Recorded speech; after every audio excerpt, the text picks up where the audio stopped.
നമസ്കാരം. കേരളത്തിൽ പല വിദ്യാർത്ഥി സംഘടനകളും ഉണ്ടെങ്കിലും എപ്പോഴും വാർത്തകളിൽ നിറഞ്ഞു നിൽക്കുന്നത് SFI ആണ്. അത് അവരുടെ നല്ല പ്രവൃത്തികൾ കൊണ്ടല്ല വാർത്തകളിൽ നിറയുന്നത്, ക്രൂരതകൾ കൊണ്ടും അക്രമ സംഭവങ്ങൾ കൊണ്ടും കയ്യിലിരിപ്പ് കൊണ്ടുമാണ്. SFIക്കാർ കാണിക്കുന്ന ക്രൂരതകൾ പുറത്തു വരുമ്പോൾ മാത്രമാണ് കുറച്ചെങ്കിലും അത് പൊതുസമൂഹത്തിൽ ചർച്ചയാകുന്നത്.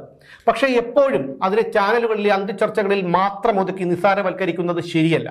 അത് അത്യന്തം ആപത്താണ് നാടിനും സമൂഹത്തിനും. എന്തുകൊണ്ടാണ് SFI എന്ന വിദ്യാർത്ഥി സംഘടനയിൽ മാത്രം പ്രവർത്തിക്കുന്നവർ ഇത്രയധികം അക്രമാസക്തരും ക്രൂരന്മാരുമാകുന്നത്? വളരെ ഗൗരവകരമായ ഒരു വിഷയമാണിത്. എന്തുകൊണ്ട് ഇതേക്കുറിച്ച് ചർച്ച ചെയ്യുന്നില്ല?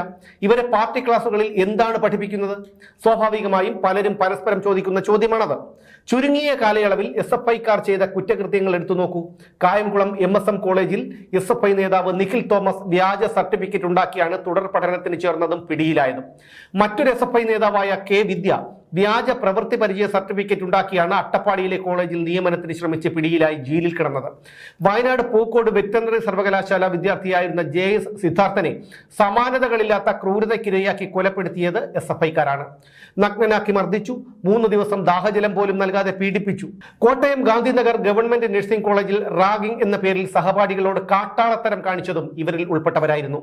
കോമ്പസ് കൊണ്ട് ശരീരം കീറിവരയുക, നിലവിളിക്കുമ്പോൾ മുറിവിൽ ലോഷൻ ഒഴിക്കുക, ജനനേന്ദ്രിയത്തിൽ ജിമ്മിൽ ഉപയോഗിക്കുന്ന ഡംബൽ വെക്കുക, വായിൽ ബോഡി ലോഷൻ ഒഴിക്കുക, ഇതൊക്കെ ചെയ്യാൻ SFIക്കാർക്കല്ലാതെ മറ്റാർക്കാണ് കഴിയുന്നത്? തിരുവനന്തപുരം യൂണിവേഴ്സിറ്റി കോളേജിൽ SFI പ്രവർത്തകൻ തന്നെയായ ഭിന്നശേഷിക്കാരനെ മർദ്ദിച്ച് നിലത്ത് തള്ളിയിട്ട് തളർന്ന കാലിൽ ചവിട്ടിയതും ആ പയ്യന്റെ സുഹൃത്തിനെ പിന്നീട് മർദ്ദിച്ചതും SFIക്കാരായിരുന്നു. ഇപ്പോൾ കാര്യവട്ടം ഗവൺമെന്റ് കോളേജിൽ 1ാം വർഷ ബിരുദ വിദ്യാർത്ഥികളെ ക്രൂരമായ റാഗിങ്ങിന് ഇരയാക്കിയതും SFIക്കാർ.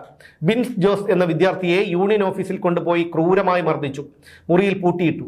വെള്ളം ചോദിച്ചപ്പോൾ വെള്ളമെടുത്ത് തുപ്പിയ ശേഷം കുടിപ്പിച്ചു, ഷർട്ട് വലിച്ചു കീറി. ഇത്രയധികം ക്രൂരതകൾ ചെയ്യാൻ SFIക്കാർക്കല്ലാതെ മറ്റാർക്ക് കഴിയും? ഇനി നമുക്ക് 4-5 കൊല്ലം പിന്നിലേക്ക് പോകാം.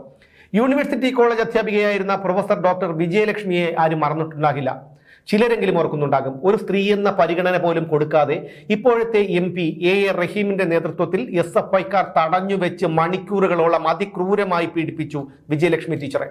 പെൺകുട്ടികൾ ഉൾപ്പെടെയുള്ള SFIക്കാർ പ്രൊഫസർ വിജയലക്ഷ്മിയെ സേഫ്റ്റി പിന്നും പേനയും കൊണ്ട് കുത്തി, തലമുടിയിൽ പിടിച്ചു വലിച്ചു, കേട്ടാൽ അറയ്ക്കുന്ന അസഭ്യം വിളിച്ചു. ശുചിമുറിയിൽ പോലും പോകാൻ അനുവദിക്കാതെ മണിക്കൂറുകളോളമാണ് അവരെ തടഞ്ഞു വെച്ചത്.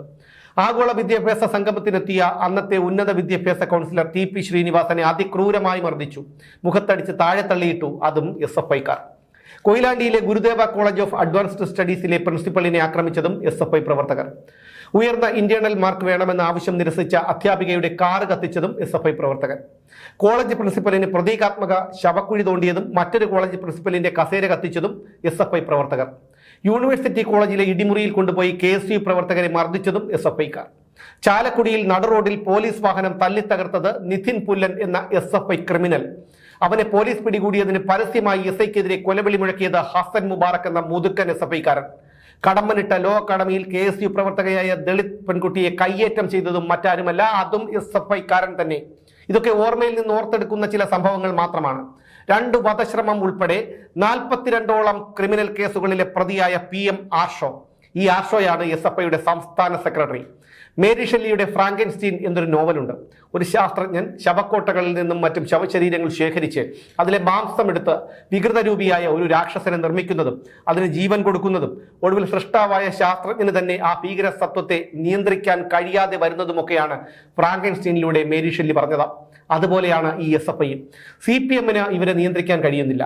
ഭിന്നശേഷിക്കാരനായ SFIക്കാരനെ മർദ്ദിച്ചതിന്റെ പശ്ചാത്തലത്തിൽ SFIയുടെ യൂണിവേഴ്സിറ്റി യൂണിറ്റ് പിരിച്ചുവിട്ടെന്ന് CPM ജില്ലാ നേതൃത്വം പ്രഖ്യാപിച്ചെങ്കിലും SFI ഊച്ചാളികൾ അതിനൊരു വിലയും കൊടുത്തില്ല. ജില്ലാ കമ്മിറ്റിയുടെ പ്രഖ്യാപനം കഴിഞ്ഞ് 2 ദിവസത്തിനുള്ളിൽ മർദ്ദനമേറ്റവന്റെ സുഹൃത്തിനെയും മർദ്ദിച്ചു. പൊതുജനങ്ങളെ ബോധ്യപ്പെടുത്താനായി പിരിച്ചുവിട്ടെന്നും തെറ്റാണെന്നുമൊക്കെ മൂത്ത കമ്മികൾ പറയും. അത് മറ്റുള്ളവരെ തെറ്റിദ്ധരിപ്പിക്കാൻ മാത്രമാണ്. ഇവരെ എന്ത് ക്രൂരകൃത്യം ചെയ്യാനും പ്രാപ്തരാക്കി വളർത്തുന്നത് CPM നേതൃത്വം തന്നെയാണ്. കാരണം ഇത്തരം ക്രൂര മനസ്ഥിതിയുള്ളവർക്ക് ഇന്ന് ഈ പാർട്ടിയിൽ നിൽക്കാൻ കഴിയൂ.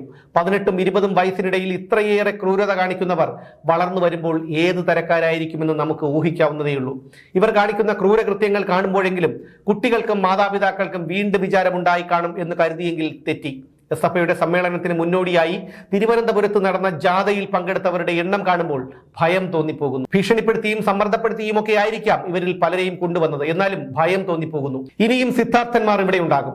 TP ശ്രീനിവാസന്റെയും ഡോക്ടർ വിജയലക്ഷ്മിയുടെയും സ്ഥാനത്ത് മറ്റാരെങ്കിലും ആയിരിക്കും എന്ന വ്യത്യാസമേ ഉള്ളൂ. ഈ സംഘടനയിൽ പ്രവർത്തിക്കുന്നവർ വളർന്നു വന്നാൽ ആർക്കെങ്കിലും, പ്രസ്ഥാനത്തിനോ സമൂഹത്തിനോ നാടിനോ, എന്തിന് സ്വന്തം കുടുംബത്തിനോ മാതാപിതാക്കൾക്കോ എന്തെങ്കിലും പ്രയോജനമുണ്ടാകുമോ? നിങ്ങൾ തന്നെ ചിന്തിക്കൂ. ഈ സംഘടനയിൽ പ്രവർത്തിക്കുന്നവർക്ക് യുവജന കമ്മീഷൻ അധ്യക്ഷയോ മേയറോ MLAയോ മന്ത്രിയോ വേണമെങ്കിൽ മുഖ്യമന്ത്രിയോ വരെ ആകാൻ കഴിഞ്ഞേക്കും. പക്ഷേ ഒരിക്കലും ഒരു മനുഷ്യരാകാൻ കഴിയില്ല, അതുറപ്പാണ്.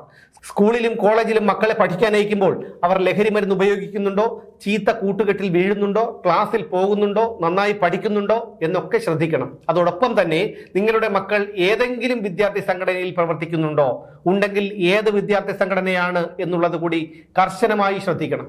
SFIക്കാർ ഇങ്ങനെയാണ്, അവർക്കൊരു മാറ്റവും ഉണ്ടാകാൻ പോകുന്നില്ല.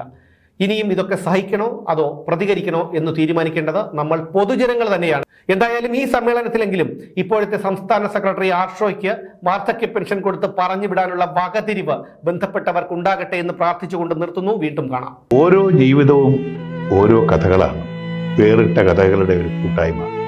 വേണമെങ്കിൽ നമുക്കതിനെ ഒരു നോവലെന്ന് പേരിടാം. അതുപോലൊരു നോവലല്ലേ നിങ്ങളുടെ ജീവിതവും? എന്താ, ശരിയല്ലേ? നിങ്ങളുടെ അനുഭവങ്ങൾ, കഥകൾ എന്തുമായിക്കൊള്ളട്ടെ, അത് കേൾക്കാൻ DNA ന്യൂസിലൂടെ ഞാൻ എത്തുന്നു. കഥ പോലൊരു ജീവിതം, അതിനായി ഞാൻ നിങ്ങൾക്ക് വേണ്ടി കാത്തിരിക്കുന്നു. നമുക്ക് ഒന്നിച്ച് കാണാം, കുറേ കാര്യങ്ങൾ സംസാരിക്കാം, വേദനകൾ പങ്കിടാം. നിങ്ങളുടെ വിഷയങ്ങൾ, അനുഭവങ്ങൾ അത് ഞങ്ങളെ അറിയിക്കേണ്ട വിലാസം താഴെ കൊടുക്കുന്നു.